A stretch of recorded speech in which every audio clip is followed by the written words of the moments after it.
भवतु सहनौ भुनक्तु सह वीर्यं करवावहै तेजस्विनावधीतमस्तु मा विद्विषावहै। ॐ शान्ति शान्ति शान्तिः।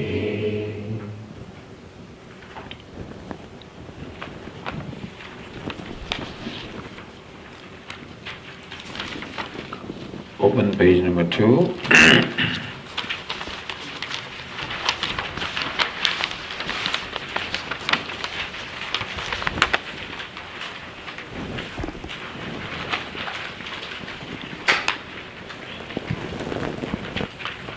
Last evening we discussed the very first verse on that page.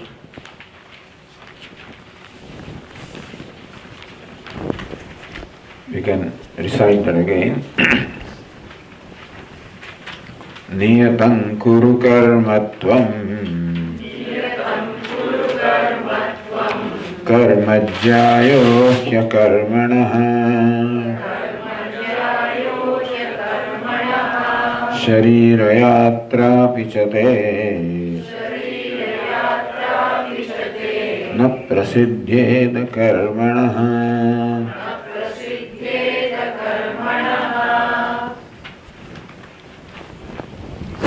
Lord Krishna is exhorting Arjuna to perform his duty, meaning respond to the situation in the way you should respond. We discussed last night, niyatam mukha karmatvam. You perform the duty that is assigned to you, that is ordained for you. That each one of us occupies a place in the scheme of things. This universe is an interconnected system where nobody is isolated. They are all in some way or other interconnected, and there is interdependence. Each one depends upon the whole universe for his or her existence and functioning, and universe in turn depends upon the individual for its functioning.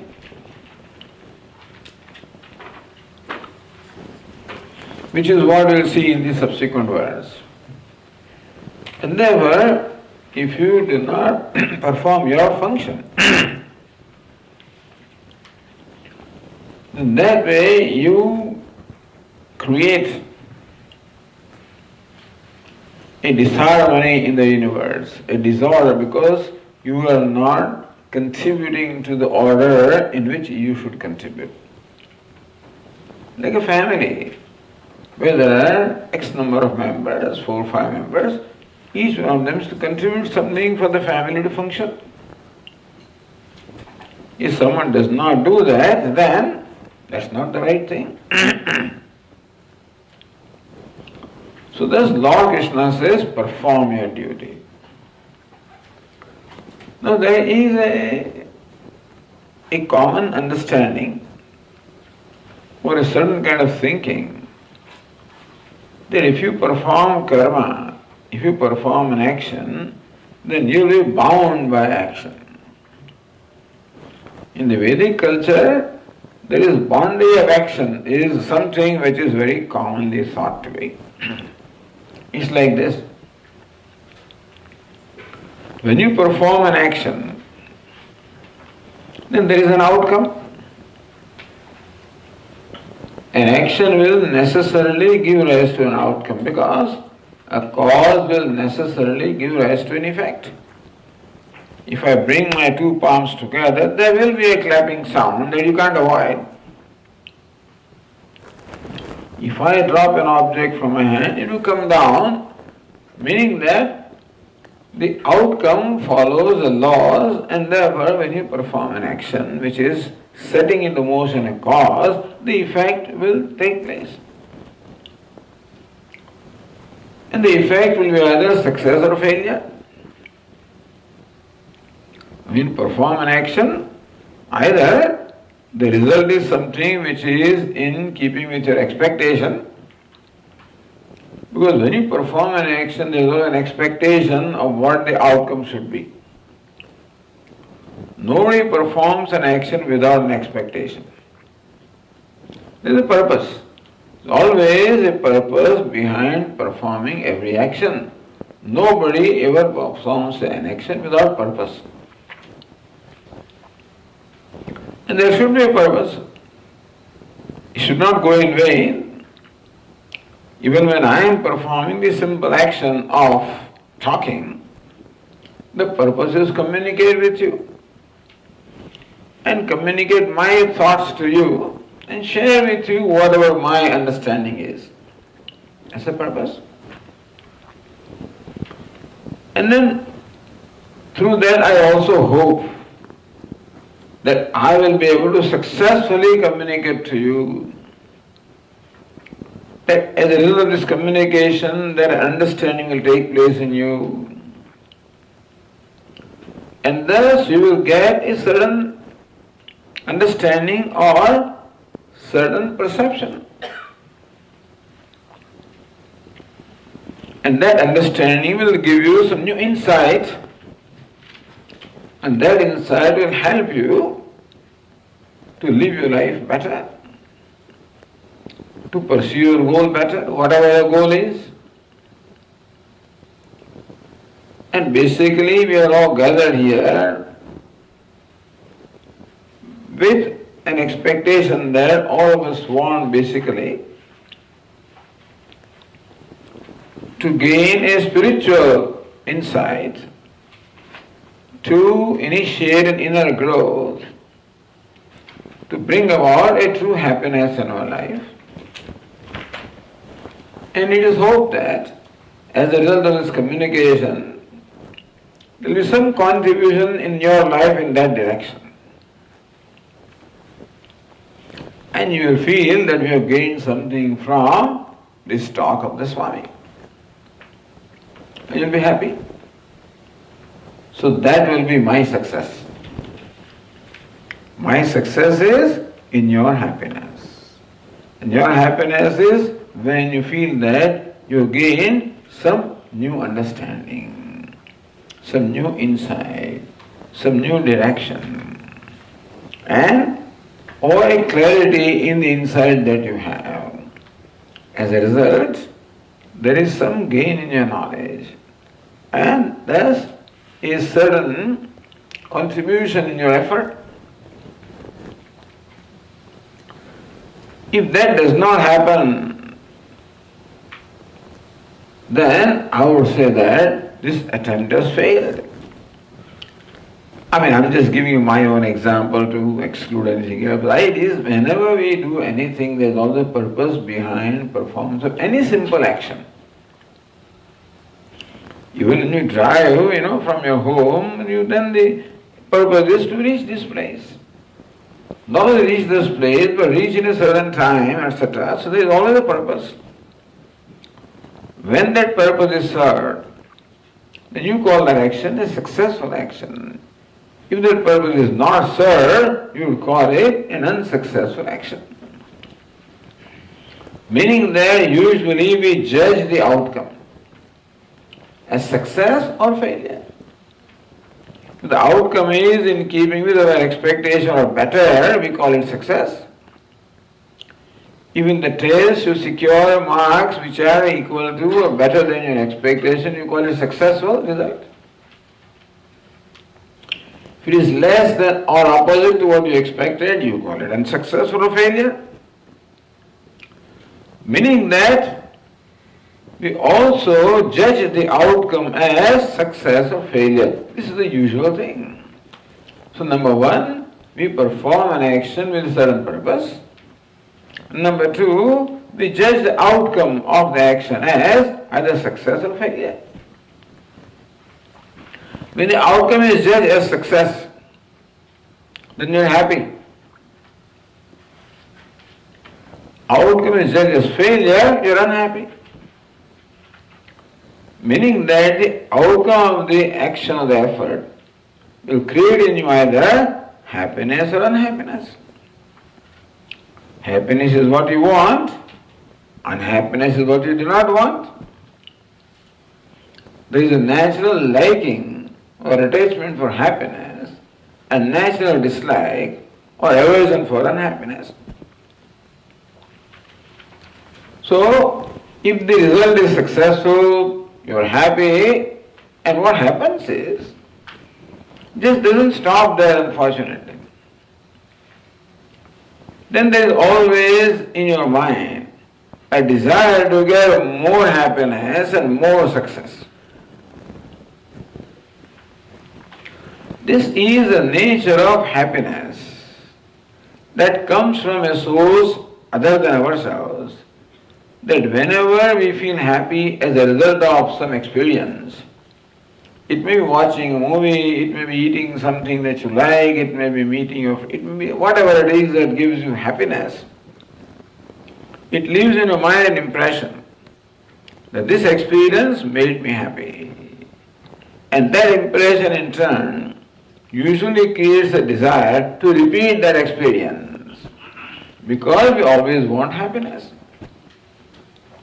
And so you want success, then you slowly get used to success, you want success, then more success and more success. And unfortunately what happens is, there is what we call a law of diminishing return. That when you never had tasted ice cream, first taste and first plate of ice cream make you ecstatic. Then when you eat ice cream several times, then first plate gives you some happiness, but not as much as it gave in the first experience, First time you eat pizza is a different experience, then you get used to it. Then you want not one slice, then you need 2 slices, 3 slices to get the same quantum of happiness. This is called the law of diminishing return. The capacity of a given thing diminishes. The capacity of a given thing to give happiness diminishes, and therefore for the same quantum of happiness you need more and more of that thing. That's why people get addicted. They start with just one cigarette and they experience heavenly ecstasy, I guess, something you experience. And then that one cigarette is not enough, then you need 2 for the same quantum of excitement, whatever it gives you. Then you need 3 and 4, and thus soon enough you need a whole pack of cigarettes to make you feel energized, excited, stimulated, whatever it is that you does.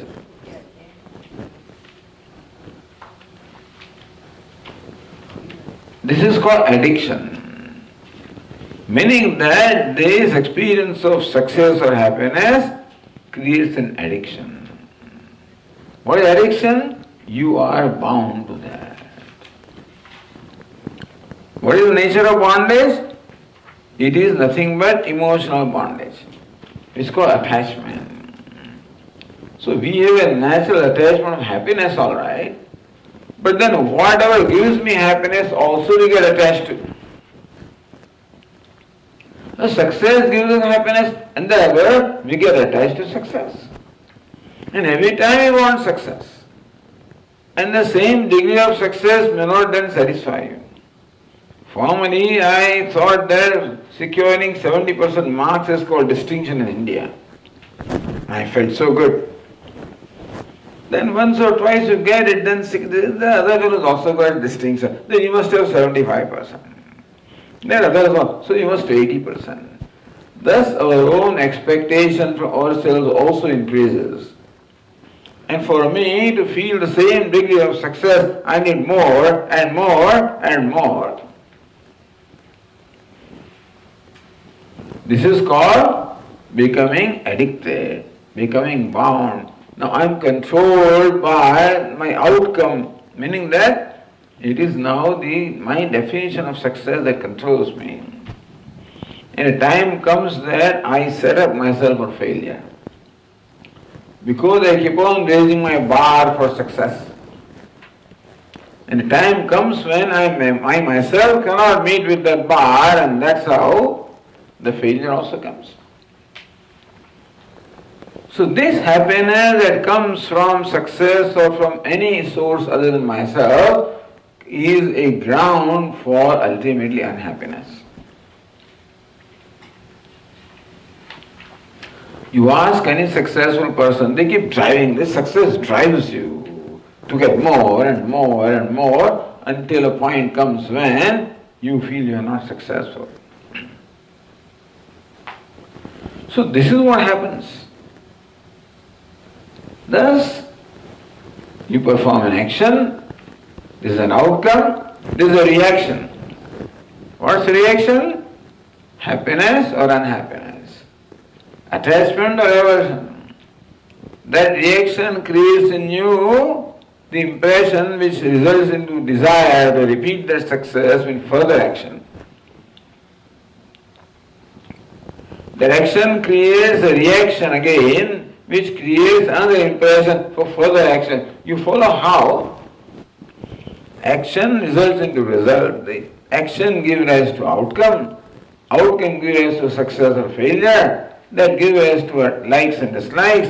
That gives rise to further desire. That gives rise to further action. That gives rise to further outcome. That gives rise to further desire. You follow? There is a chain of the action and reaction. It is controlled by that chain. It's interesting to observe your own life or life of other people also as to how we are driven. We don't decide what we want to do or that we want to do. It's something in ourselves that drives us to do things. It is one thing that I do something by my willingness. It's another thing that I am driven to do something. You follow the difference? When I am driven to do something, I don't have freedom not to do it. When I do it willingly, I have freedom to do it or not do it. That's called free will. But when success drives me, when wealth drives me, when power drives me, when fame drives me, when ego gratification drives me, when sense gratification drives me, this need to gratification drives me. Therefore then, we are not free not to do something, our own mind forces us to do things. That's called bondage. Whenever I lose my free will, when I lose my freedom to decide whether I want to do or not do, when I lose that freedom, that's called bondage. So understand the nature of bondage. In the Vedic terms, that karma gives rise to outcome, that gives rise to then you have to experience. The thing is that when you perform an action, then you are accountable for the outcome, meaning that the person who performs the action has to experience the result. It cannot be that I perform an action and you are stuck with the outcome. I am accountable for whatever the result is. And I keep on piling up my karma, and therefore I keep on piling up my karma for our outcome which I am supposed to experience. If I cannot finish the experience of all my outcomes in this lifetime, then I must take another birth to experience the outcome of what I have done. Karma, action is called karma, outcome is called karma. Phala means result, fruit. That whoever performs action is accountable for the karma phala, outcome of the action, and I have to experience the result. Perform good action, I experience the result in terms of good action results to happiness, and evil action results unhappiness.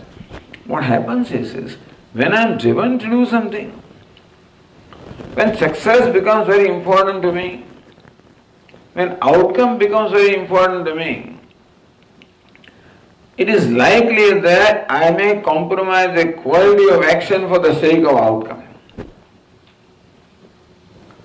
When you play the sport also, when the win becomes important to you, it's likely that you may compromise the rules of the game in order to make sure that you win. You know, these days, even in a country like India, there are scams. There are what they call match fixing. Have you heard of that? Important international matches are fixed so that one team wins. And some bowler will bowl in such a manner that that fellow will score lots of runs. Or one batsman will bat in such a manner that he is out. Things like that. Meaning that adharma will enter. When outcome becomes important, a point will come that you cannot accomplish that outcome by fair means, then you have to use foul means. That's how all corruption and dishonesty enters into the universe. Everywhere we see corruption. In some places, corruption in a very gross manner, that person openly asks for something. In other ways, in a more sophisticated manner. But human mind gets corrupted because human mind is not satisfied with what it wants. When it gets, it always wants more and more and more. This is a very interesting arithmetic. That nobody ever gets satisfied with the wealth. If I get 1 million, then there is always a desire to get the 2nd million. And 2nd million, 3rd million. If I build a house, always there to add one more room. A sun deck, air conditioning, new rug, something or the other. I will not talk about temple, because that's... But the thing is, any project, that's a human mind. In the beginning we are so happy that we have a temple. Then slowly you find that I think we need this, we need that, we need this, so we must expand.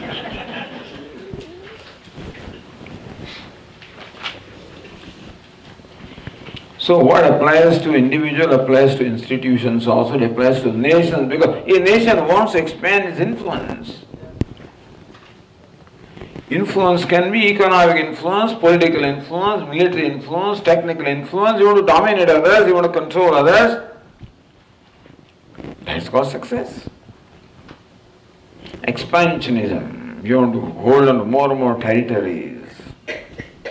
The whole history of human history is full of this, is it not so? And full of violence, unfortunately.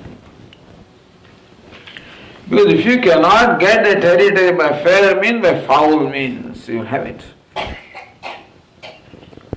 Thus, if person is driven to do things, the outcome,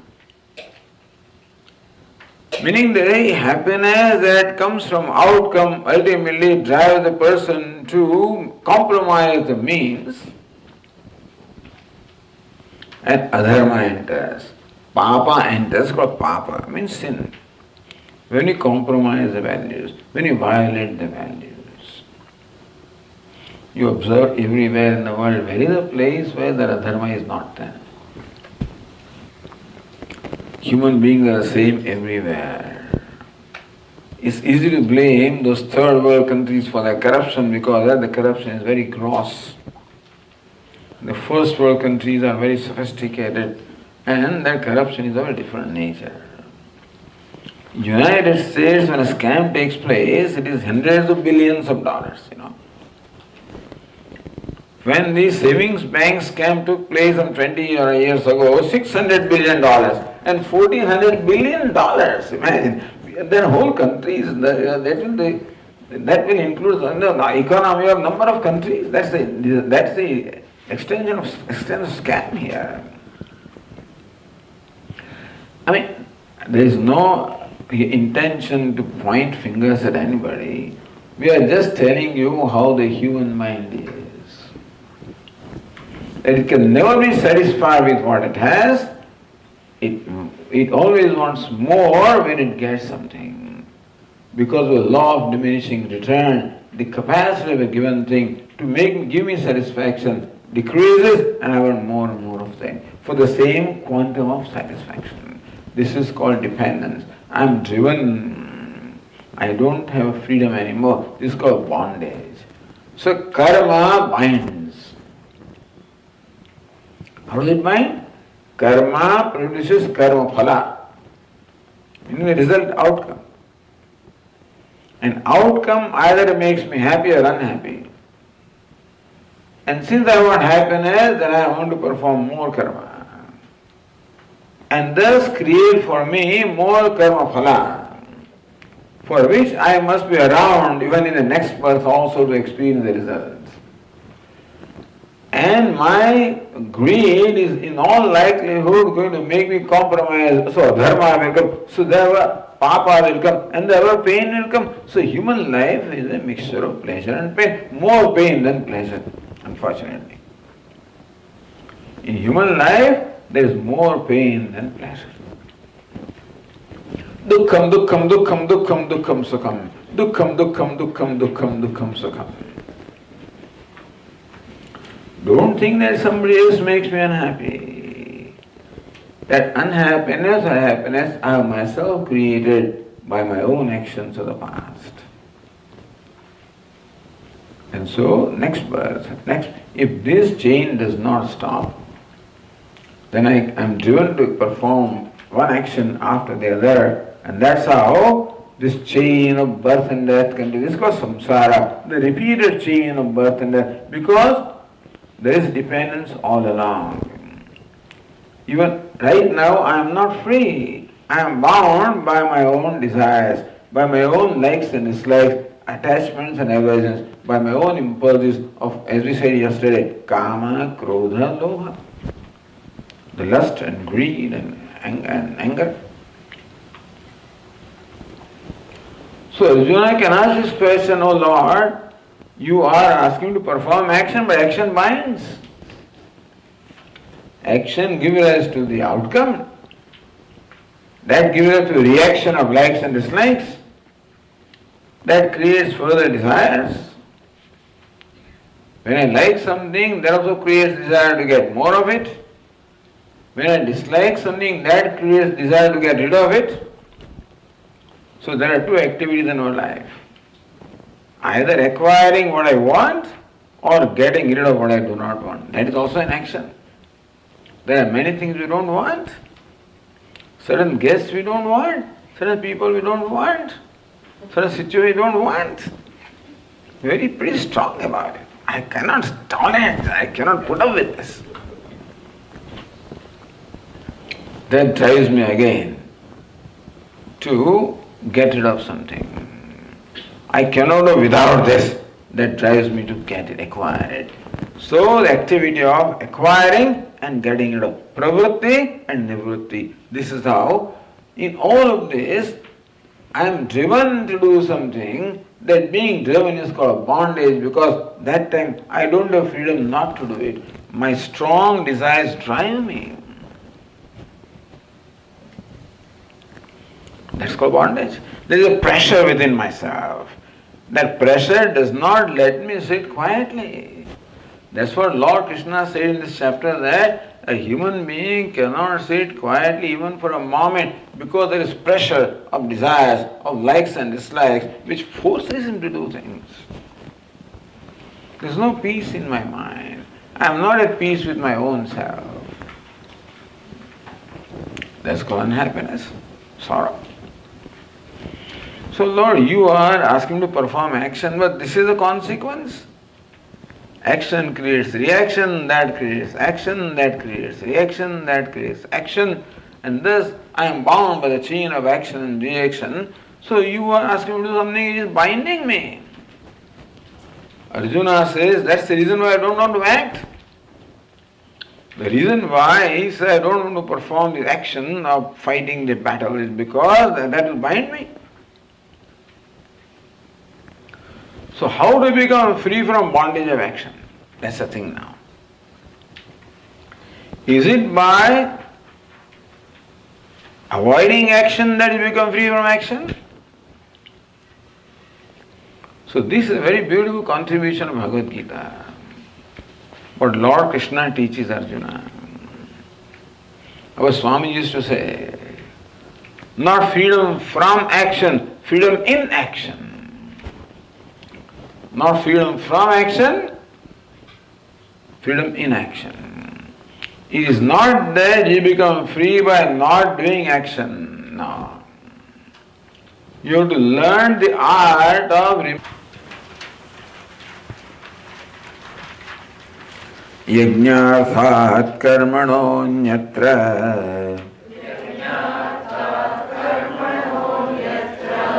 lokoyam karma bandhanah tadartham karma kaunteya mukta sangas samācara. Look at the translation. This person is bound by karma. Usual thing is that you are bound. You understand the process of bondage in karma. That karma increases dependence, makes me helpless, creates inner pressure, drives me to do more and more. That's called bondage. But Lord Krishna says that yes, a karma creates a bondage when it is performed with an attitude other than the attitude of yajna. So here Lord Krishna introduced the word called yajna. You know, yajna means a fire ritual. You call it homa, call it havana, call it yajna. The conventional meaning of yajna is a fire ritual, which I think everybody must have seen, where you make an altar and pile up the fuel and then kindle the fire. Of course, while reciting all the mantras, invoke gods in that fire. You know what is being done in a fire ritual is, we invoke gods in that fire. Outwardly it looks like they are throwing things in the fire. If you see this priest performing the fire, the yajna, what are they doing?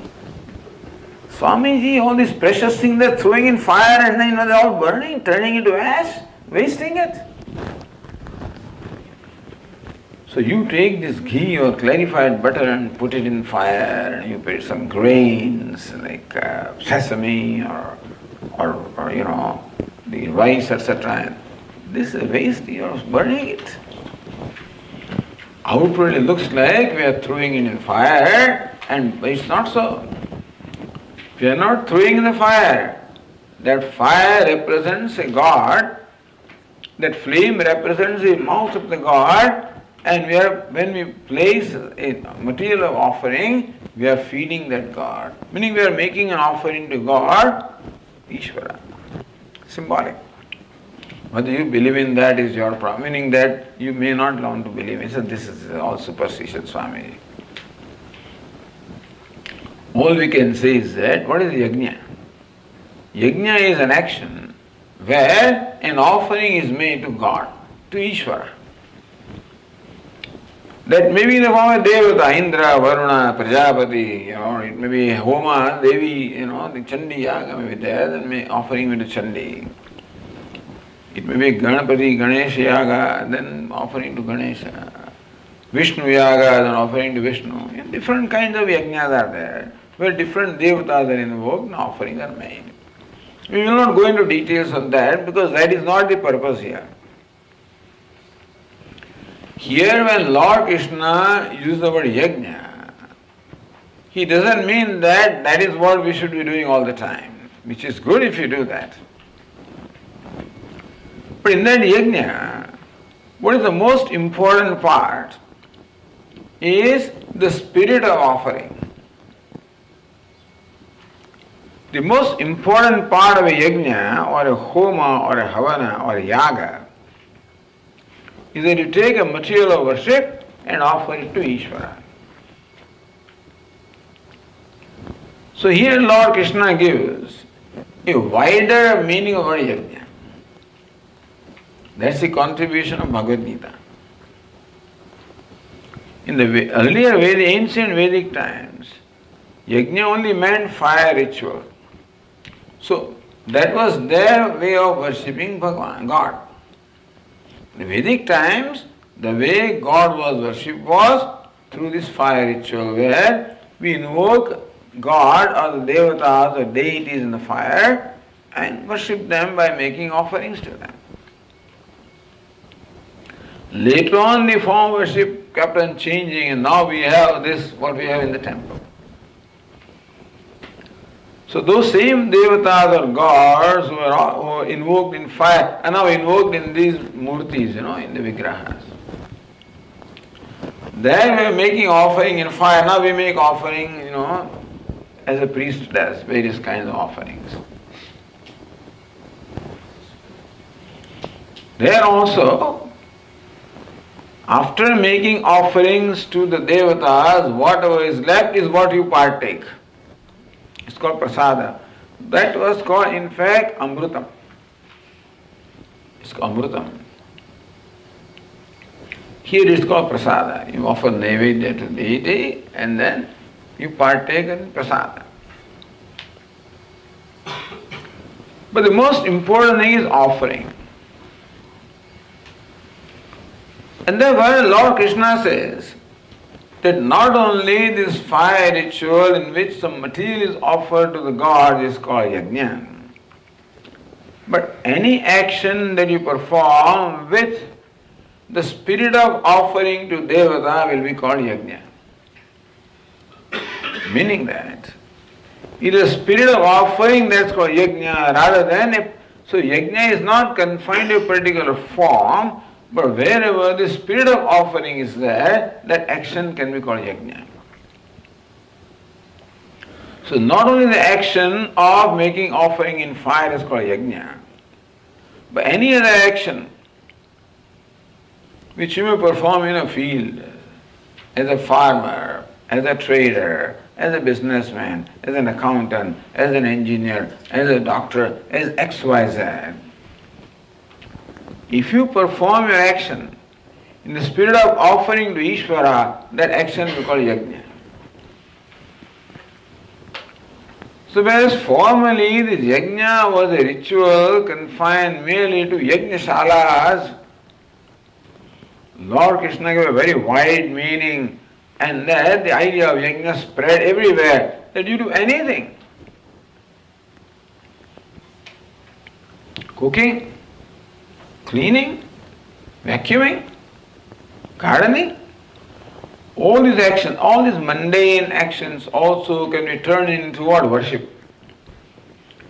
How to transform all the action of worship is by bringing the spirit of worship. Meaning that it is not that Ishvara or God will be pleased merely by that offering of material. You can please God by any action that you perform if there is a spirit of worship in that action. Meaning that you can offer anything to Ishvara. I'm cooking, may God be pleased by this. I'm cleaning, may God be pleased by that. Sweeping, may God be pleased by that. Studying, may God be pleased by that. Taking bath, may God be pleased by that. Sleeping, can you.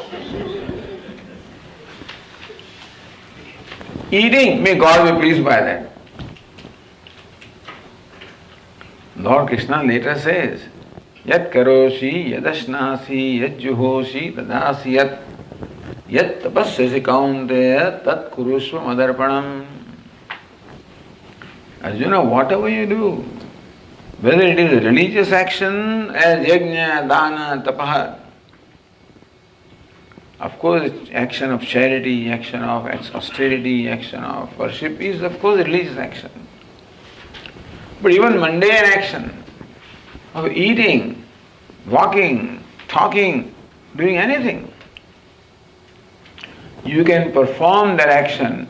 You bring in that spirit of offering to Ishvara, that may this action please the Lord, that becomes worship. So when we make an action worship, then Lord Krishna says, that action no more binds you. It's interesting. See what this verse says? An action performed in the spirit other than yajna binds you. Meaning that an action performed in the spirit of yajna means worship, does not bind you. So how to continue to perform action? Because we have to live our life. For living life, you have to keep on performing actions. If every action binds you, then you can never become free. From morning till evening, we keep on performing action. If every action creates the outcome and binds me, then I will never free from this chain of action, reaction, never. And not performing is not an option. Don't perform an action, I can't even get food, because for that also I should do something. I must make a living, is it not so? Or, if I don't do anything, the world is not going to just feed me. There is no free lunch in this world. Meaning, I have to do something. If doing means bondage, then I can never become free. So how to do things without being bound? Lord Krishna says when you do anything, you bring in the spirit of worshipping Ishvara. So how are we doing it today? Today whenever we do something, there also we are trying to satisfy something. What? We are trying to satisfy our ego. Usually actions are performed for ego gratification. That I am the owner of this action. I am performing the action. The outcome will be mine. This is my action, and what the result is my result. So I make this investment, and whatever the result is, the income is my income. You follow?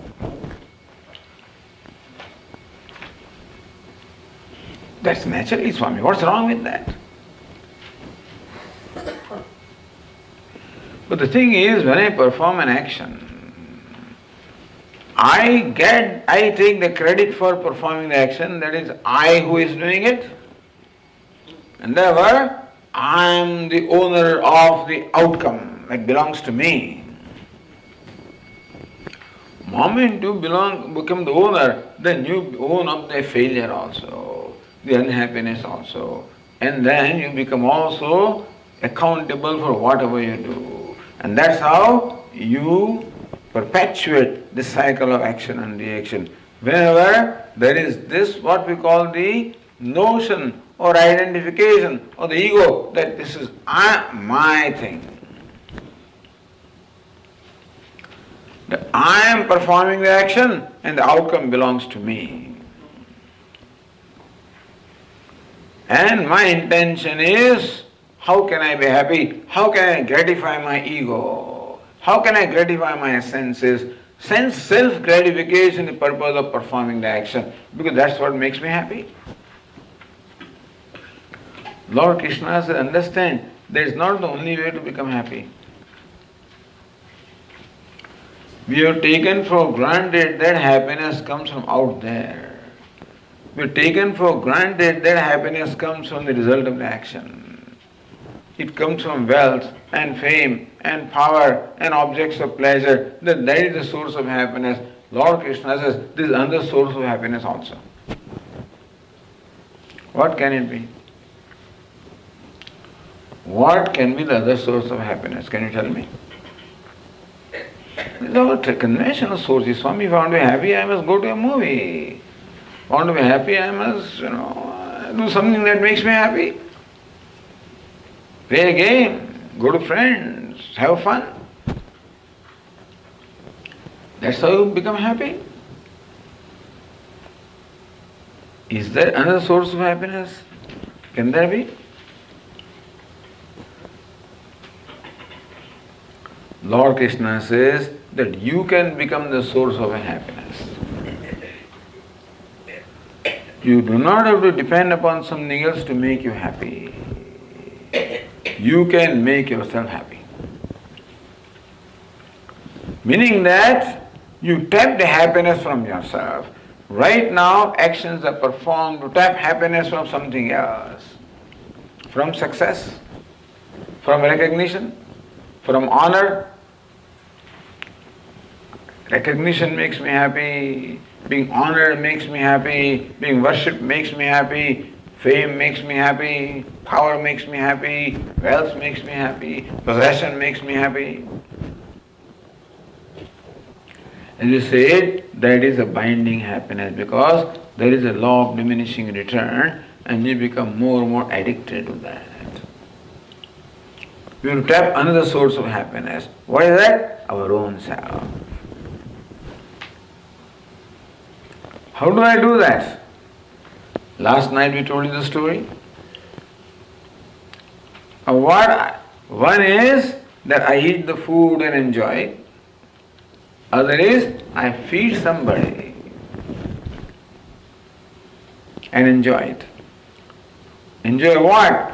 Enjoy the joy that the other person gets by my feeding.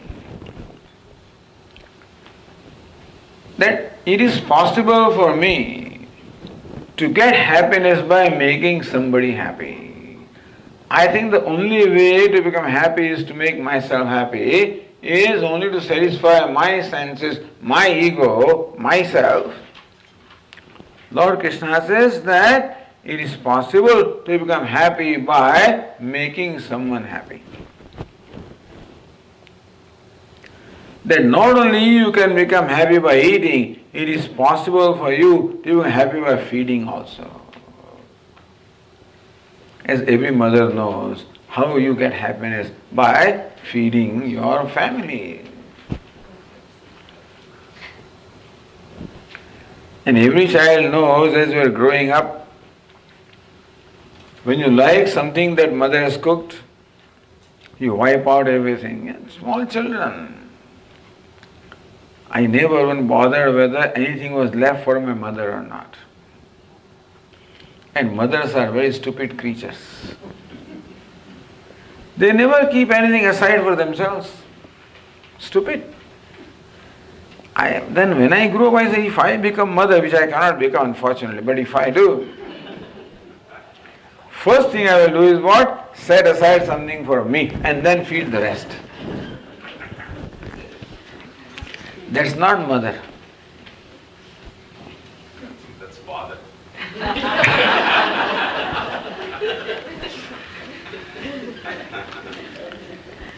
Why is it so? Because the joy that the mother gets in seeing that the child enjoys, that the husband enjoys, or the family enjoys, that itself gives us, Swami, they say, when are you going to eat? Swami, I am already full. That's what they say. Very often women tell us, when are you going to eat? You keep on serving us and waiting upon us and feeding us. So, I'm already full. Meaning that just feeding others and giving the pleasure of eating itself makes me so much happy that I do not need, maybe for appeasing hunger you may need to eat, but for being happy I don't need to eat anymore. There's another way of becoming happy is by making others happy. Where does that happiness come from? It comes from yourself. So either there is an action of consumption where I make myself happy, which we normally do, or there is what we call contribution, that contributing to somebody's happiness. Well, Lord Krishna says, perform the action with the spirit of offering to Ishvara. Who is he? Who is God? Everybody is God. Fortunately, as Vedanta teaches us, that God is not just in the heaven. God has manifested himself as the whole universe. And therefore, ideally, whatever I confront is God, really. Whatever I am also God, but that right now I find difficult to accept. But whatever I confront is God. Meaning, making God happy is making the world happy, making whatever, whoever I interact with, making them happy.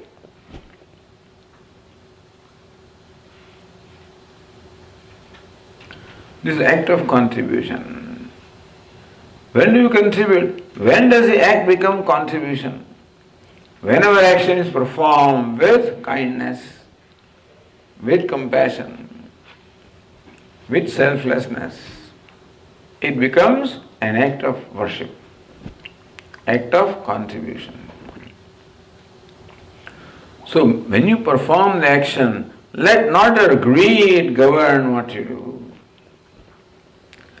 Let not your impulse of deriving gratification from it, let that not govern what you do.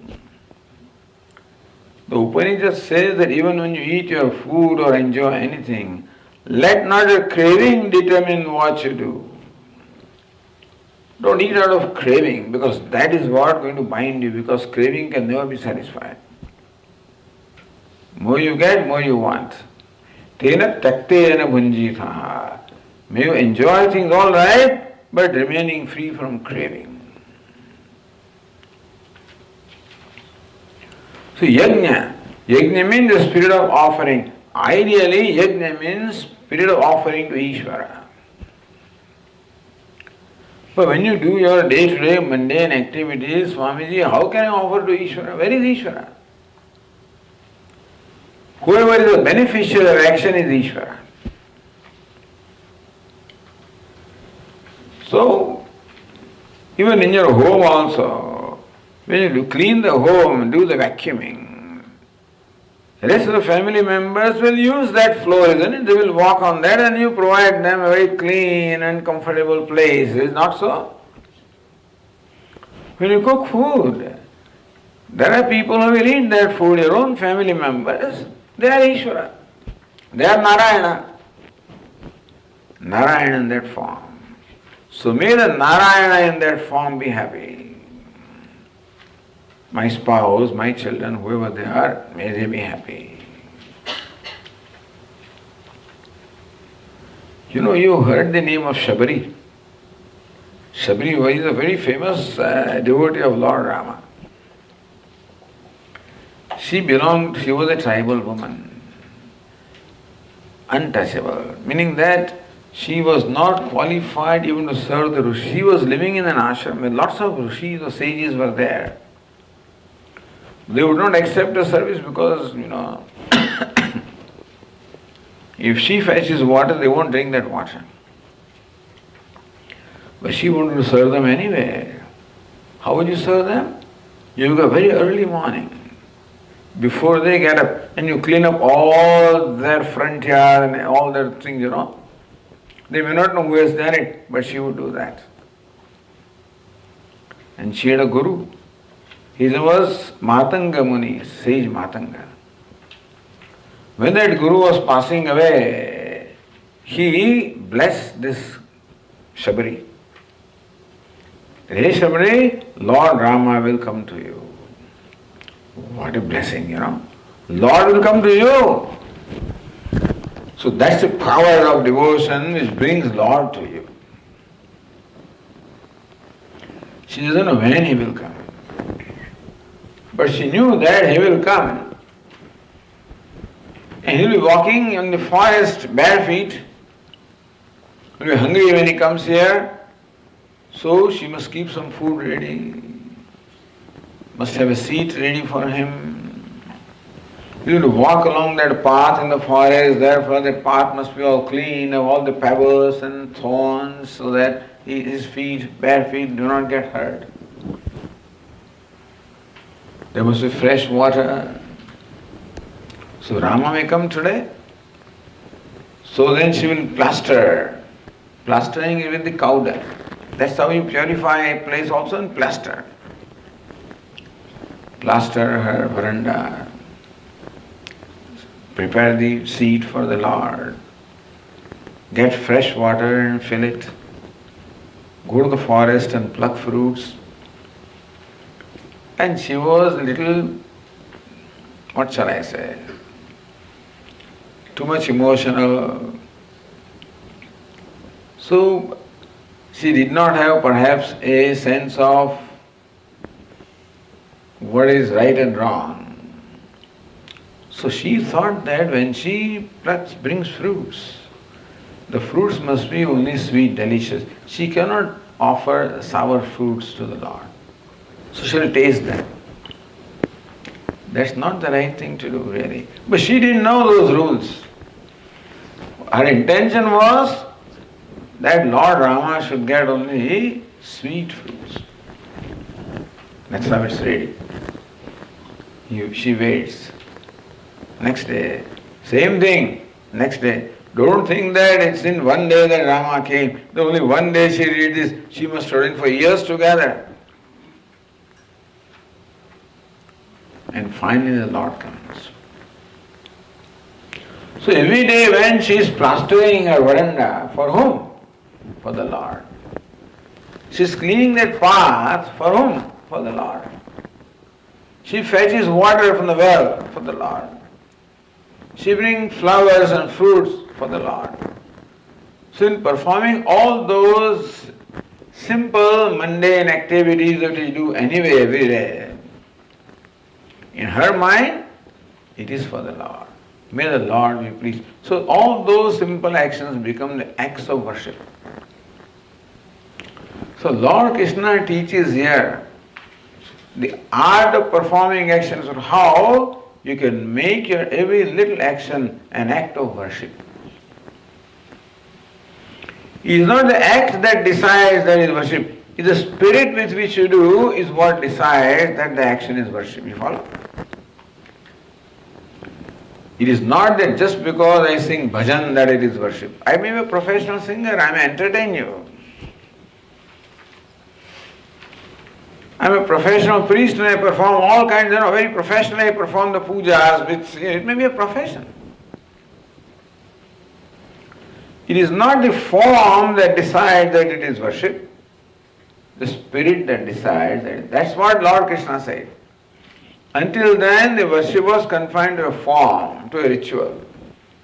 Lord Krishna said any action in which the spirit of worship is involved is called yajna. When you perform an action with that spirit, it no more binds you, because now you are no more dependent upon something else to make you happy. You are not performing the action to make you happy. You perform action as an act of worship, as an act of offering.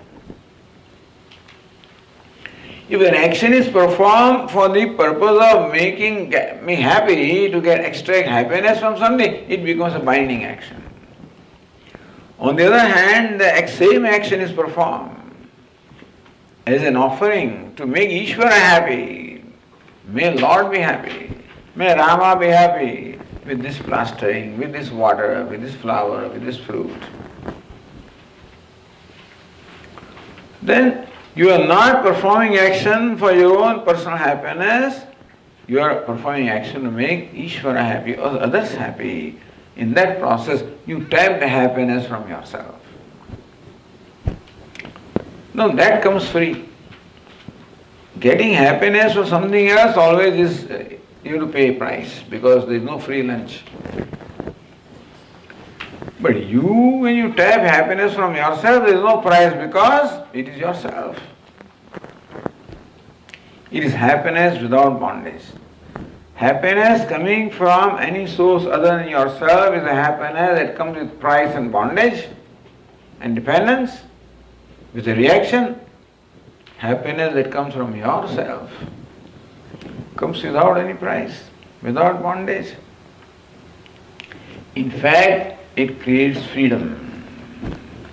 Every action performed in the spirit of worship creates freedom in its way. So number one, you tap happiness from yourself, same time you create freedom for yourself. So an action can become a means of binding you if performed with self-centered attitude. The same action can become a means of freeing you when it is performed with other-centered attitude. Simple thing, just turn around. Yajñārthāt karmanonyatra lokoyam karma bandhanaha. When you perform an action in the spirit other than worship, other than yajna, other than offering, meaning that with the spirit of self-centeredness, or self-gratification, then that action becomes binding. So when they say that action binds, it is that action, not every action. Tadartham karma kaunteya. Therefore, hey kaunteya, hey Arjuna, tadartham karma kaunteya. May you therefore perform the action in the spirit of yajna, spirit of worship, spirit of offering. Become a contributor.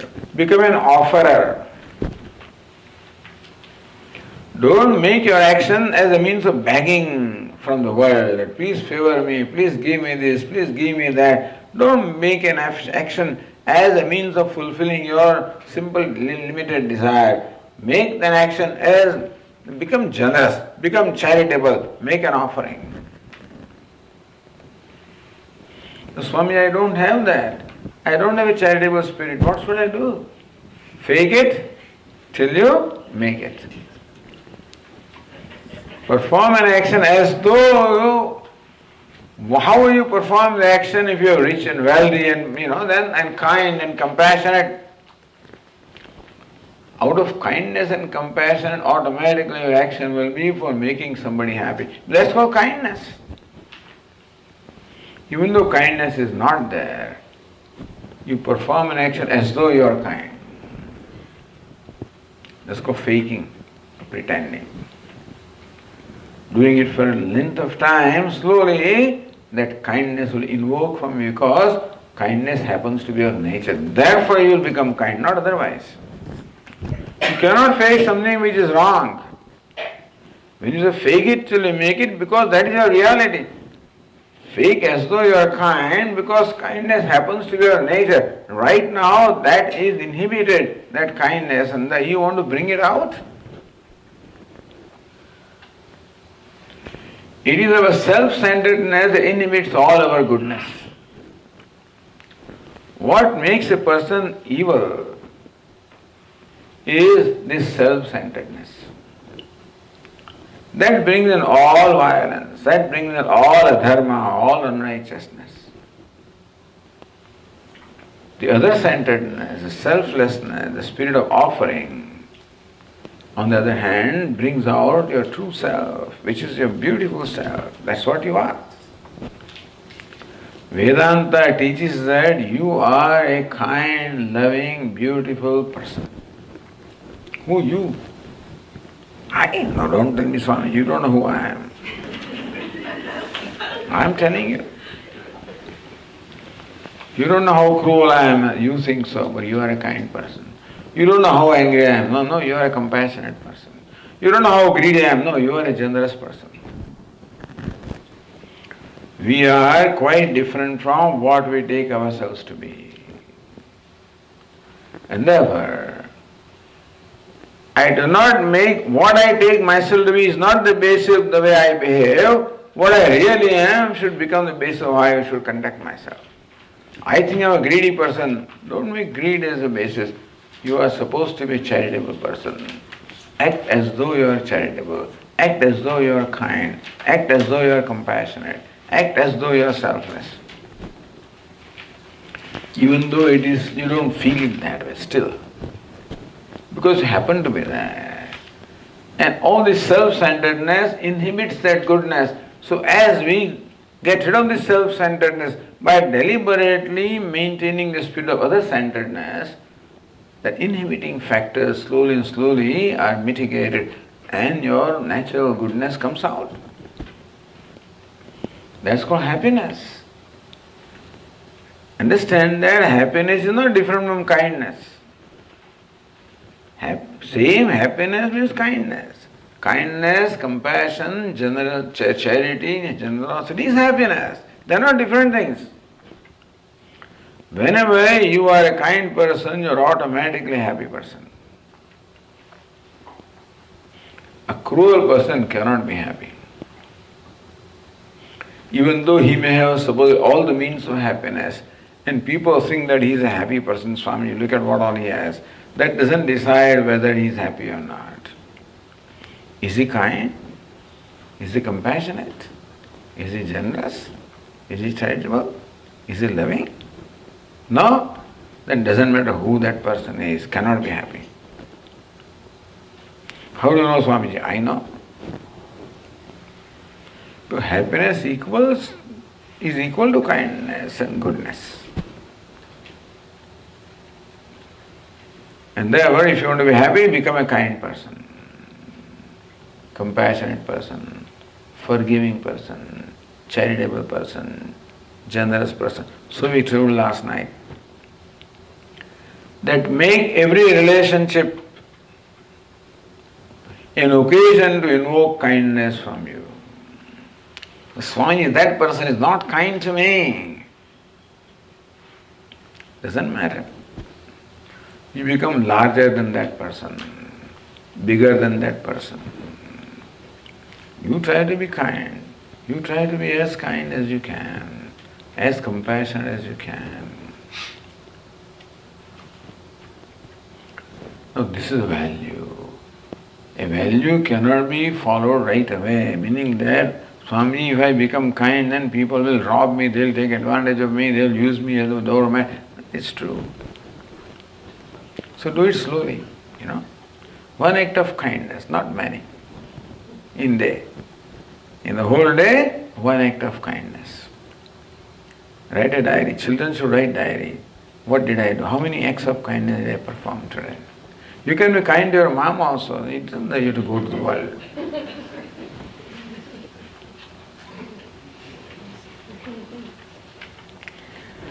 Charity begins at home. So be kind to whoever is there around. We don't have to go out in the world. How can you be kind? By doing something that they like. For that we should know what they like and do that. But I don't like that. Doesn't matter whether you like, because that person likes it. My mom likes it. I don't like it, but my mom likes it, so do that. My brother likes it. My sister likes it, my father likes it, my friend likes it, my neighbor likes it. You can slowly expand, your field of kindness, slowly. See, once you start enjoying being a kind person, you will want to do more and more. That's another thing. That also is addictive. That's a freeing addiction.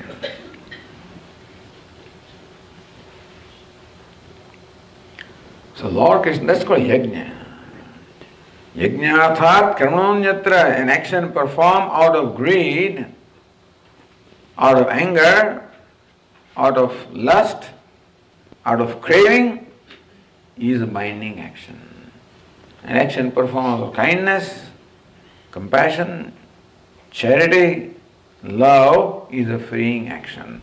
Action doesn't bind, action does not free. It is an attitude that binds, an attitude that makes me free. Meaning that we now have the choice of making every action an occasion of invoking from ourselves that freeing attitude. Let every action become an occasion of invoking from me a kind person. Invoke the goodness from you when performing any action. So that is why Lord Krishna chooses action, because that you have to do anyway. We have to do things, we have to live our life. Morning till evening we are doing something or the other. So every little thing can become an occasion of invoking the goodness from you. Nobody will compete in that, and nobody can prevent you from doing that. You follow? If you want to invoke greed from you, then there will be other greed fellows who will come in the way. But if you want a giver, if you want a grabber, then many other grabbers are there, there will be competition. If you want to give, nobody competes. You follow? To grab, when we were children, then 5-6 friends of, we didn't have much money, we didn't have any kind of, what you call, every weekly some allowance, no such thing was there. But sometimes we have some little, 1 anna, which is 1/16 of a rupee those days, some little money you may have. So we friends will contribute that much and go to a shop and buy this mixture, And then we'll go to a garden and we'll play, and then we'll enjoy that mixture. It's wrapped in newspaper. That's what the shopkeeper has given us. Open that and you surround that. And then that's, Now you have to watch the people because now there is a limited resource. And there are these fellows all consuming, so you have to see with what speed they eat. When there is grabbing, you always want to grab more, there is competition. Because when you grab, somebody feels deprived and therefore they also want to grab and they want to compete and fight with you. You want to give, nobody will resist. Nobody will resist when you want to give. No competition. Even if there is competition, it's good competition anyway. If you want to compete with somebody, compete this way. Not how much he has, I want more than what that person has. Not that way. How much goodness that person has, how kind that person is, how good that person is. Can I compete and become better or kinder than that person? That's a good competition. Because that makes you happier than what you are, better than what you are, more successful than what you are.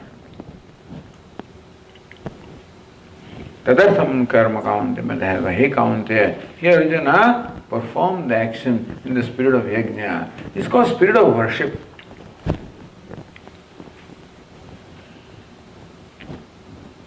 Mukta sangas samachara. Mukta sangha. But Swamiji, I've been kind to this person, that person takes advantage of me. When this question arises, meaning that we are not honestly kind. In a kind action also, when I get disappointed, that means some appointment was there, that means some desire was there, some expectation was there, then that person should return the favor. That I am a kind person, that person also should show some favor by being kind to me. And when they do not show that, I become disappointed, I become unhappy, I feel I am exploited. So when we feel being exploited, taken advantage of, that is only because of the frustration and disappointment that we have. Because our expectation is not fulfilled. What we expected from that person in terms of return of the favor has not happened and therefore we are disappointed. So feeling of being used, being taken advantage of, shows that there was some expectation. Even in this so-called act of kindness, it is not a pure act of kindness. It was an action with an expectation of reward. That is a binding factor. The moment you expect a reward from what you do, then you are bound. And so, what is meant by act of kindness is that it is for the sake of kindness. Otherwise, not kind. Then it's a calculation involved. Then it's a deal. It's not kindness. Is it not so? That I perform an act of kindness and then I wait in my own mind for you to return that favor, means there is a deal involved there. Then it is not a selfless action. It is not an action of contribution. It is a regular action of action and a reaction. So that's called a reaction. When I feel disappointed, feel exploited, feel used, that is called reaction. That's a bondage. So whenever an action that I perform creates me disappointment, I must remember, I must realize that the action was performed with an expectation. Action does not create disappointment, expectation creates disappointment. And we all have expectation, we are what we, but the thing is, so we understand ourselves. Our disappointments and frustrations will also learn something from that. Learn something about our own mind as to what expectation I had. Then we will know what all expectations we have, hidden agenda we have. Let's call hidden agenda, not expressed agenda. How cleverly our mind manipulates us. That in the name of giving or serving or kindness also, it always wants some advantage from that. And when that advantage does not come, it feels disappointed. So-called social service, so-called all the servants of the, supposedly all congressmen and senators and so on and so forth are supposed to be public servants. All government officers are supposed to be public servants. Is it not so? Everybody is a public servant because we are all compensated by our employer anyway. But are they servants? I'm not talking about they or I, we are all in them because they are nothing but us. We become that someday. But the point is how human being always wants an advantage, wants always to extract some benefit in whichever position that person is. That self-centeredness always governed. That's the bondage. So an act of kindness for the sake of kindness. I mean, enjoy the kind act. Lord Krishna said, enjoy the act of performing action rather than postponing your enjoyment for the reward of the result. Can you make action a source of your happiness? Can you enjoy doing something? Why should my enjoyment have to come from the result, from what somebody else does to me? Why can I not enjoy my act of kindness, that I did something?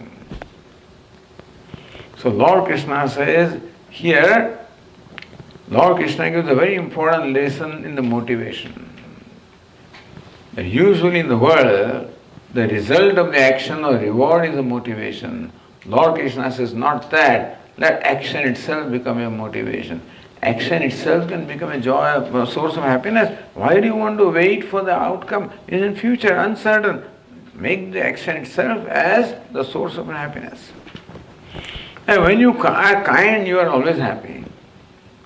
Meaning that the kind act of kindness will make you happy. You won't need anything else if it is a real act of kindness.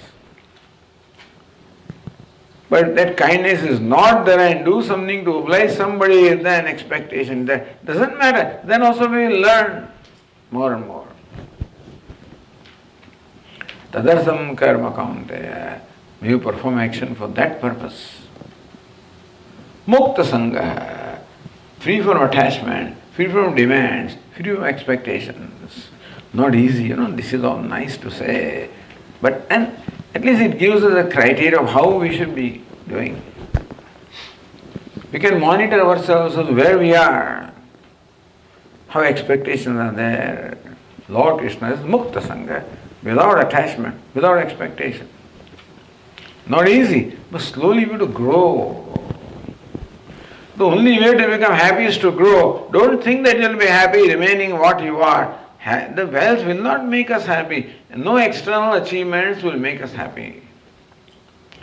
Only inner growth, inner kindness and goodness alone can make us happy. So we have a choice whether to make our actions as a means of inner growth or outer growth. It is not that a kind person is always poor and miserable. No, it is not that being a kind person you will be deprived of a reward. It will come on its own. Let it come unasked. Let all rewards come unasked.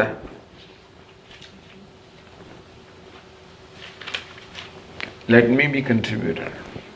Let the world benefit. Let them take advantage of me. Let them take advantage. A karma yogi doesn't mind the people taking, but I am here to give the advantage. Suppose you have a what you call what do you call it? The pew for that water station. The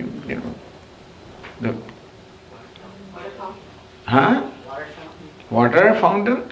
No, but see in India we have those stations where not water purifier, calling water. You serve the water to the people who are, So, what these people provide the service, that there is a stall where he has filled the water, and whenever a person passes by thirsty, he serves water.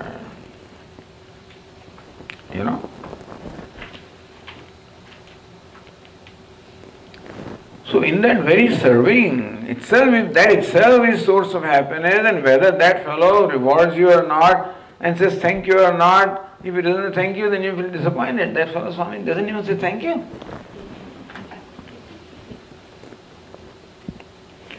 The act of giving you water itself made you happy, then it doesn't matter whether he says something or not. Mukta Sangha, Samachara, may you perform any action well. Just because there is charity action doesn't mean that you just winding up. No, Sama, do it well, do it thoroughly. So Lord Krishna is teaching us the art of becoming happy, that's all it is. What we want is happiness. And this is the art of happiness. The only way to become happy, there is no other way of becoming happy. Because nothing in the world can make me happy other than my own mind, and nothing in the world makes me unhappy other than my own mind. A mind which has this spirit of goodness and charity is a mind that makes me happy, and mind that has a spirit of self-centeredness makes me unhappy, that's all. So that's the lesson Lord Krishna gives there in the Karma Yoga. I will conclude our talk with this. Om Purnamada Purnamidam Purnat Purnamudachyate Purnasya Purnamadaya Purnamevavashishyate. Om Shanti Shanti Shanti. Hari Om. Shri Gurubhyo Namaha. Hari Om.